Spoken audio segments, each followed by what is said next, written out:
इस वीडियो में हम पढ़ेंगे abdomen. The abdomen is the part of trunk between thorax and pelvis. Abdomen trunk ऐसा पार्ट है जो थोरैक्स और पेल्विस के दरमियान होता है। इसमें ऑर्गन्स होते हैं, एलिमेंट्री सिस्टम की और यूनिजेंटरी सिस्टम होता है, जिनको ये प्रोटेक्ट करती है। एब्डोमेन की वॉल्स में मस्कुलर एपोन्यूरोटिक वॉल्स होती हैं, जिसमें मसल्स एपोन्यूरोसिस बनाते हैं, जिस वजह से हम इसे कहते हैं मस्कुलो aponeurotic walls of the abdomen. Abdomen में सुपीरियरली डायफ्राम होता है और इन्फीरियरली पेल्विस होता है। सुपीरियरली थोरैकिक स्केलेटन का इन्फीरियर मार्जिन होता है एब्डोमेन में, और पेल्विक गर्डल इन्फीरियरली होता है एब्डोमेन में। एब्डोमेन में ऑर्गन्स होते हैं एलिमेंट्री कैनाल के, जिनको वो एनक्लोज करता है और प्रोटेक्ट करता है कंटेंट्स को। एब्डोमेन फ्लेक्सिबल होता है और रेस्पिरेशन में मदद करता है, पोस्चर मेंटेनेंस में मदद करता है और लोकोमोशन में मदद करता है। एब्डोमिनल प्रेशर कॉज करता है, जिसकी वजह से हम रेस्पिरेशन कर सकते हैं लंग्स और ब्रोंकाई की मदद से, और फ्लूइड की एक्सक्रीशन हो सकती है, जैसे यूरिनेशन और वॉमिटिंग करना, और फीसिस की डिफिशिएशन हो सकती है, और features walls cavities regions and planes. Abdominal walls वो सिर्फ एब्डोमिनल प्रेशर क्रिएट नहीं करती, बल्कि वो डिस्टेंट होती हैं इंजेक्शन के दौरान, प्रेगनेंसी के दौरान, और फैट डिपोजिशन और पैथोलॉजी के दौरान। एंटीरो लैटरल एब्डोमिनल वॉल और सेवरल ऑर्गन्स पोस्टीरियर वॉल में जो पड़े होते हैं, उनके इनवर्ड्स एक मेम्ब्रेन होती है जिसे हम कहते हैं सीरस मेम्ब्रेन। इधर एक मेम्ब्रेन होती है जिसे हम कहते हैं सीरस मेम्ब्रेन या पेरिटोनियम, जिसे सिरोजा भी कहते हैं। ये बाद में कन्वर्ट हो जाती है एब्डोमिनल विस्करा में। इसके भी इनवर्स एक कैविटी होती है इधर पूरी, जिसे हम कहते हैं बर्सल सैक और लाइंड पोटेंशियल स्पेस या पेरिटोनियल कैविटी। पेरिटोनियल कैविटी में फ्लूइड होता है जो लुब्रिकेट करता है membrane covering most of the surface of the structures. यही वजह है कि विस्कल मूवमेंट आसानी से हो सकती है डाइजेशन के दौरान, यानी फ्रीली हो सकती है मूवमेंट। और पेरिटोनियम जो है वो डबल लेयर होती है, जिसकी वजह से इसमें से ब्लड वेसल्स, लिम्फेटिक्स, नर्व्स और फैट डिपोजिशन भी होती है इसमें पेरिटोनियम के इनवर्स। फिर हम पढ़ते हैं abdominal cavity. Abdominal cavity thoracic diaphragm और पेल्विक डायफ्राम के दरमियान में होती है। एब्डोमिनल कैविटी का कोई फ्लोर नहीं होता और ये कंटिन्यू करती है पेल्विक इनलेट से, और ये फिजिकल रिलेशन कोई नहीं रखती इसमें। Abdominal cavity fourth intercostal space तक एक्सटेंड करती है और नीचे पेल्विक डायफ्राम तक एक्सटेंड करती है। सुपीरियरली फोर्थ इंटरकोस्टल स्पेस तक और इन्फीरियरली पेल्विक डायफ्राम तक। फिर हम पढ़ते हैं प्लेन्स। एब्डोमेन को 9 रीजन्स में डिवाइड किया जाता है bye 4 lines, 2 vertical lines and 2 horizontal lines, यानी 2 sagittal planes and 2 transverse planes. Sagittal planes are usually the mid-clavicular planes to pass from the midpoint of the clavicles approximately 9 cm from the midline. Midline से 9 cm away होती है ये line, mid-clavicular line के along, और ये फिर mid-inguinal point पे जाके ख़त्म होती है, जो कि anterior superior iliac spine and the pubic tubercle के दरमियान में एक पॉइंट होता है जिसे हम कहते हैं मिड इंग्वाइनल पॉइंट। फिर हमारे पास है ट्रांसवर्स प्लेन्स, जिसे हम सब कोस्टल प्लेन भी कहते हैं, और ये 10th कोस्टल कार्टिलेज पे होता है। Transtubercular plane iliac tubercle के ऊपर होता है, approximately 5 cm posterior to the anterior superior iliac spine. ये आपके पास है ट्रांस ट्यूबरकुलर प्लेन, और ये आपके पास है सब कोस्टल प्लेन। सब कोस्टल प्लेन और ट्रांस ट्यूबरकुलर प्लेन, और ये आपके पास है 2 वर्टिकल प्लेन्स। कुछ क्लिनिशियंस ट्रांसपाइलोरिक और इंटरस्पाइनस प्लेन्स को यूज़ करते हुए भी 9 रीजन्स को डिवाइड करते हैं। Transpyloric plane extrapolated midway between the superior borders of the manubrium of the sternum and the pubic symphysis. L1 vertebral level पे एक लाइन होगी commonly transects the pylorus. Pylorus यहाँ पे एक स्टमक का जो नीचे वाला पार्ट होता है उसे हम कहते हैं pylorus. Distal more tubular part of the stomach and supine और प्रोन होगा, तब जाके पाइलोरस को ट्रांससेक्ट करेगी ट्रांसपाइलोरिक प्लेन, जो L1 वर्टिब्रल लेवल पे होती है।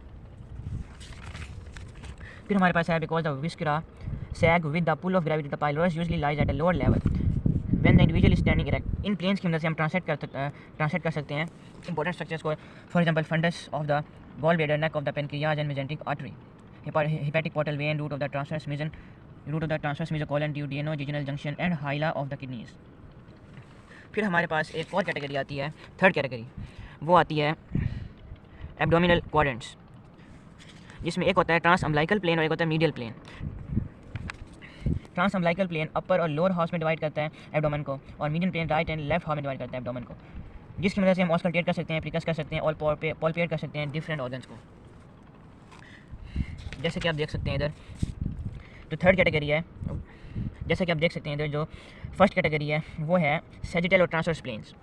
इनमें 9 रीजन डिवाइड होते हैं। ये है सैजिटल प्लेन और ये है ट्रांसवर्स प्लेन। ये है right hypochondrium, left hypochondrium, right lumbar region, left lumbar region, right inguinal region, left inguinal region, umbilical region, pubic region and epigastric region. इस तरह से हमारे 9 रीजन्स पूरे हो जाते हैं। Abdominal areas, abdominal regions.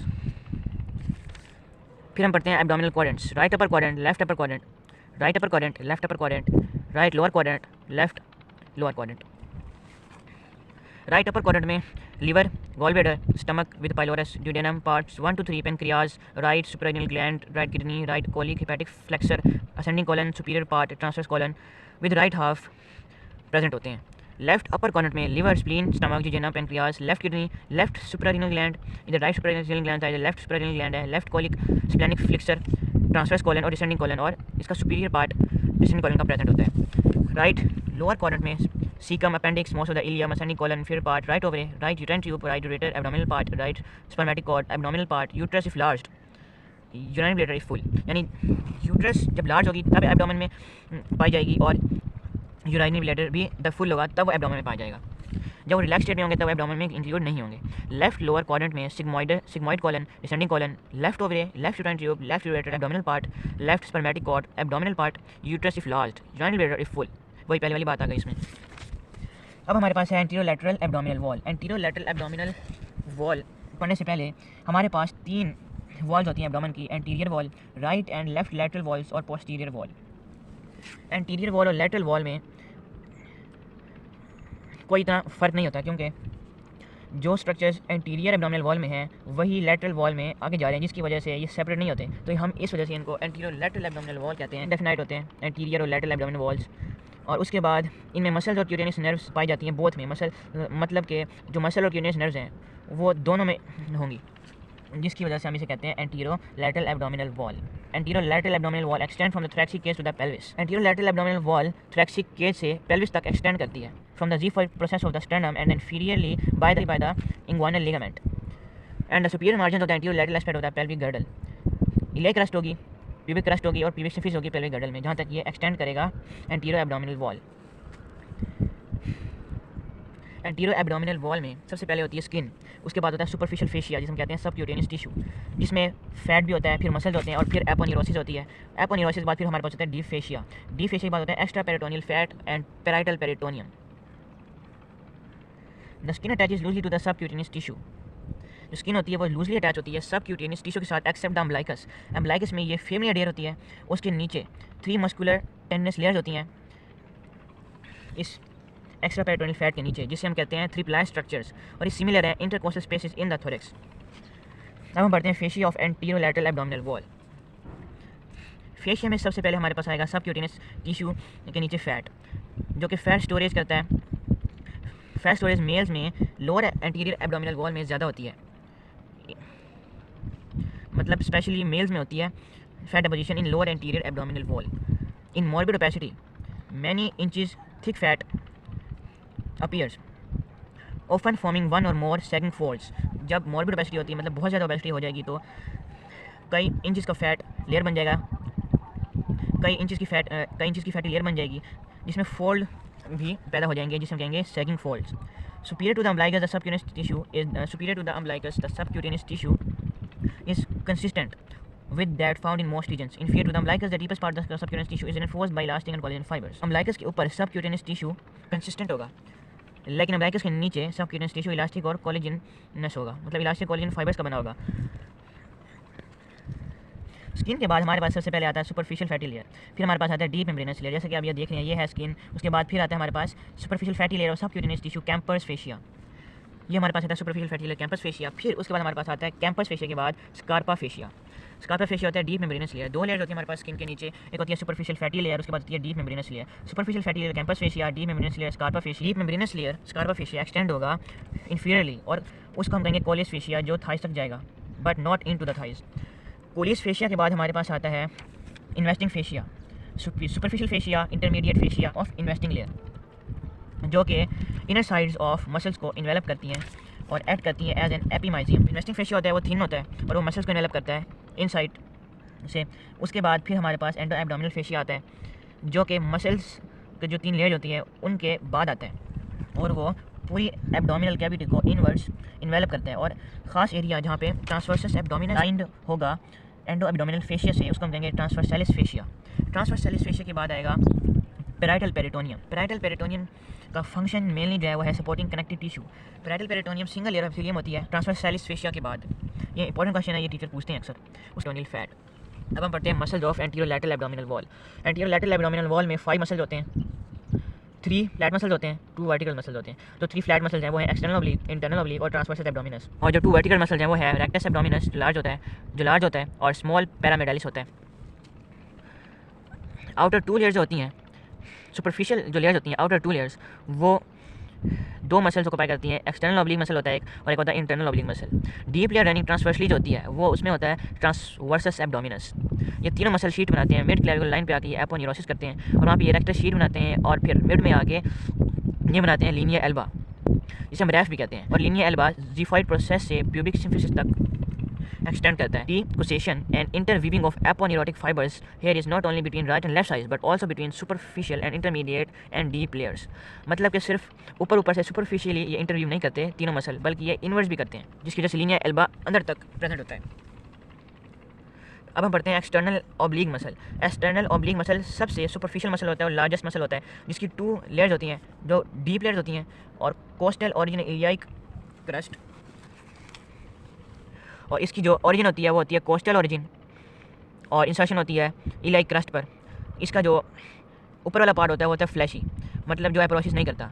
जो एपोन्यूरोसिस करेगा वो होगा थिन पार्ट। जो लेटरल पार्ट होता है ऊपर वाला उसको कहते हैं हम फ्लैशी पार्ट। और फिर हमारे पास एपोन्यूरोसिस करता है, contributes to the anterior part of the wall.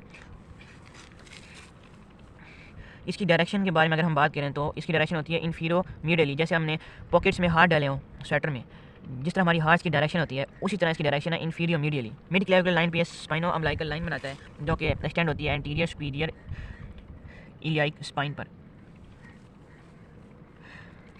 Umbilicus के नीचे ये कंटिन्यू होता है tendinous fibres of the collateral internal oblique से। दोनों मसल टुगेदर फॉर्म करते हैं digastric muscle, 2 bellied muscle, common central tendon that works as a unit. ये डायगैस्ट्रिक मसल बनाएंगे दोनों आपस में इंटरव्यू होके, जो कि वर्क करेंगे टुगेदर मोर एफिशिएंटली। फिर हमारे पास है right external oblique and left internal oblique work together. Right external oblique and left internal oblique work together when flexing and rotating to bring the right shoulder toward the left hip. ये example है इन दोनों muscles के work की कि right external oblique और left internal oblique work करेंगे together right shoulder को लेफ्ट हिप की तरफ मूव कराने में, जिसे हम कहते हैं टॉर्जिनल movement of trunk. Inferiorly external oblique aponeurosis attaches to pubic crest medial to the pubic tubercle। External oblique का जो पोस्टीरियर एज होता है वो होता है free, that spans between the anterior superior iliac spine and pubic tubercle as the inguinal ligament, जिसे हम कहते हैं पोपार्ड लिगामेंट। इंग्वाइनल लिगामेंट का हम दूसरा नाम भी देते हैं जिसका नाम होता है पोपार्ड लिगामेंट। अगर हम इंग्वाइनल लिगामेंट को पॉल्पेट करना चाहें तो प्रेस करेंगे between the trunk and thigh centre of the crease और मूव करेंगे फिंगर्स को up and down. Inferior to the inguinal ligament is continuous with the deep fascia of the thigh. फिर हमें महसूस होगा कि इंग्वाइनल लिगामेंट कंटिन्यू हो रहा है डीप फेशिया ऑफ थाई के। इंग्वाइनल लिगामेंट रेटिन नेकलम के तौर पर काम करता है। मसल जो एब्डोमेन से आ रहे होते हैं इंग्वाइनल लिगामेंट तक, इंफीरियरली वो आकर इंग्वाइनल लिगामेंट पे रिलेशन डेवलप करते हैं एक दूसरे से। बाकी लेक्चर अगली वीडियो में। वीडियो पसंद है तो लाइक करें, सब्सक्राइब करें।